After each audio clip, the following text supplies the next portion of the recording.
So I just wanted to take a moment and build briefly about the Charlottesville, Virginia incident and to share some of my perspective on what I've been seeing throughout mainstream media that we need to be aware of and what we can actually do about that. I think when you look back at the murder of Trayvon Martin, the murder of Michael Brown, Sandra Bland, a lot of these other incidences of violence that's been going on around the country, one of the things that the dominant society through mainstream media learned very quickly is that they must control the narrative at all costs. And they really learned that in Ferguson because this is one of the first times in the history of our country that we saw a counter narrative not only rivaling the mainstream narrative that was being put out, but was oftentimes superimposed over it. So they made a decision learning from that yo, we can't ever allow nothing like that to happen again, right? So fast forward to recent times and you look at what happened following this Charlottesville, Virginia incident. You start seeing mainstream media, different political talking heads, you see it all over social media, utilizing the phrase white supremacy.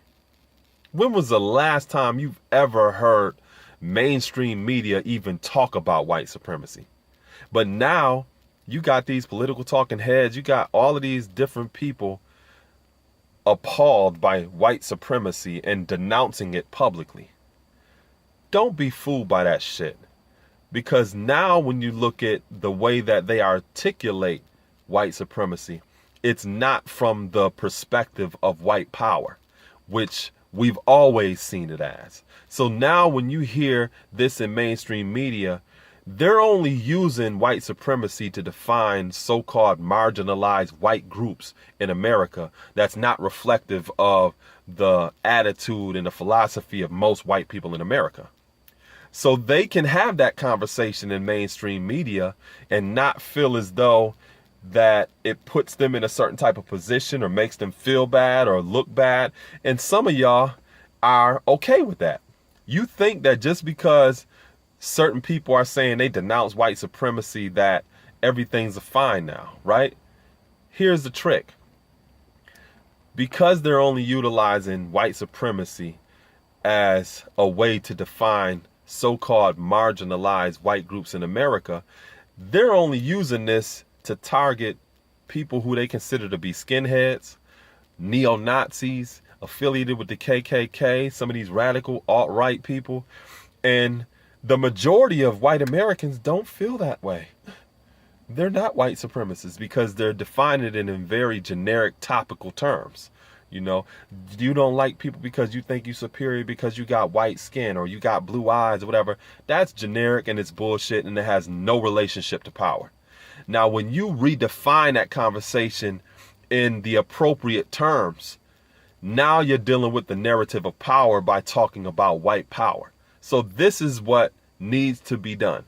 When you start seeing people having this conversation about denouncing white supremacy and all this other stuff, just, okay, whatever. Start talking about white power. Because white power isn't marginalizing certain segments of the population in America that look a certain way. When you're talking about white power, that is an all-inclusive conversation. So the same way this so-called neo-Nazi is talking about this, that, and the third, and they hate this person and they hate that person, and they're about the supremacy of the white race, that is no different than this person that's running this Fortune 500 company that wears suits every day, that's nice, and they're a vegan, and they do fucking yoga 2 days a week. They're both about white power. But if you're not putting it within the context of white power, this person won't see how the privileges that they benefit from people across the board who are consolidating white power through the control of the resources, the institutions, and the economy, nothing's really going to change on a fundamental level. So in order to get to the roots and the nuts and bolts of that conversation, it needs to be reframed and in a different context of white supremacy. And we need to be talking about white power. What we need to do to uproot white power, what we need to do to make this society is more equitable in terms of sharing equally the resources, the institutions, and the economy itself. Because now you make white people in general accountable to how they're included in that conversation. But as long as we sitting here talking about, oh, those, white supremacists and stuff like that, and you think that it's somebody with a swastika on their head, or somebody with a bunch of tattoos, or, living out in a trailer park somewhere, nothing's really going to change. Because it's really about white power. Not people walking around thinking they're superior just because they got white skin.